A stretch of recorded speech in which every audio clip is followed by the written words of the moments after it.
Hazel, what are your thoughts? Yeah, hi.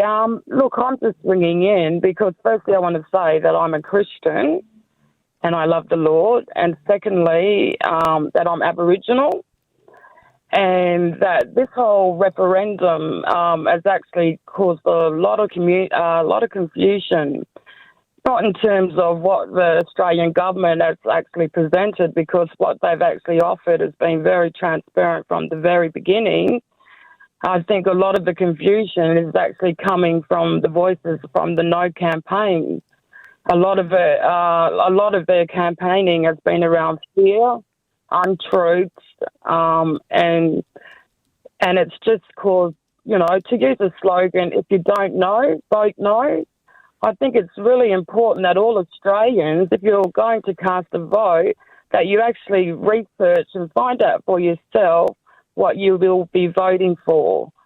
And I think this is, it's political, but it's also about doing the right thing for a group of people that have been so disadvantaged in their country for so long. It's about listening to their voice, to their truth, and as you would know, in the political arena, the whole reason that this referendum has been called is because we are not closing the gap in the areas of health, housing, employment, education and training. This is why the referendum has been called. And I think everything else has been lost in the cause and the reason behind Hazel, why the referendum you're making called. some very good points here. I will cut in because we'll get plenty to work with there. Let me come to Peter Barnes here. Peter, your thoughts for Hazel? Well, a few things. I'm glad you're a Christian, Hazel. That blessings to you. And you're right. Yeah, keep pressing on.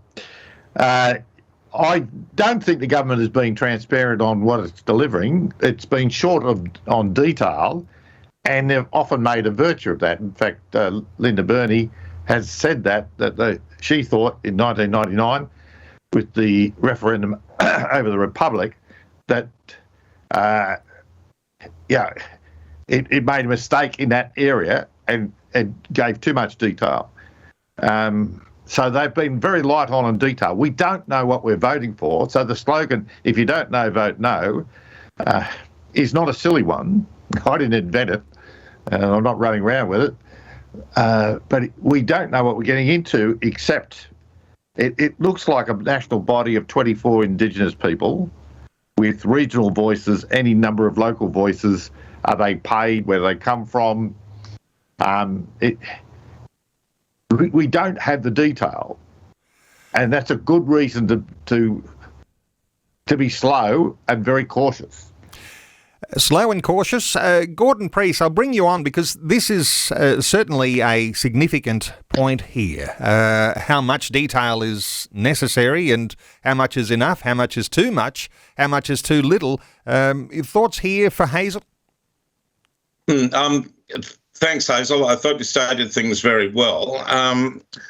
I think there's an issue about justifying ignorance, and there are two different kinds of ignorance in that slogan. Like you can, there's kind of innocent ignorance, but there's culpable ignorance, and I think the danger is that we've had a fair bit of culpable ignorance. I think now Peter rightly argues that we do want to sort of know about things, but I think the way to do that is to find out more. I've got the official kind of yes and no statement here, the referendum booklet that's supposed to be going around all over the place, which states things quite simply from both perspectives and responds to different arguments in that process.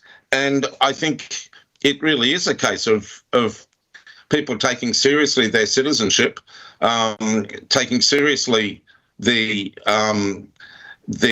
role of Aboriginal people as First Nations, and take seriously the need for both reconciliation and for practical bridging of the gap. And Aboriginals are not, sort of crying the victim in terms of this. Like one of the questions that we have is referring to that. They are wanting a voice, not victimhood. They are actually wanting to have a say about a range of issues. Some of the things that have been going on in Alice Springs, for instance. We have someone who's a surgeon there who's written for us in our magazine, which I've just seen has arrived outside of my letterbox.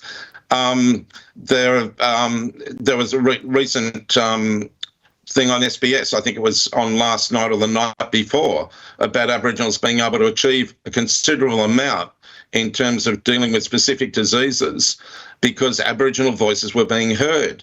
What I hear from a lot of Aboriginal people is the opportunity to actually express those voices and to get them to Parliament and to have them heard directly, from on the ground, and to have the choice in relationship to that. I think we don't have the right to deprive them of that. Hazel in Katanning, thank you so much for a good contribution today.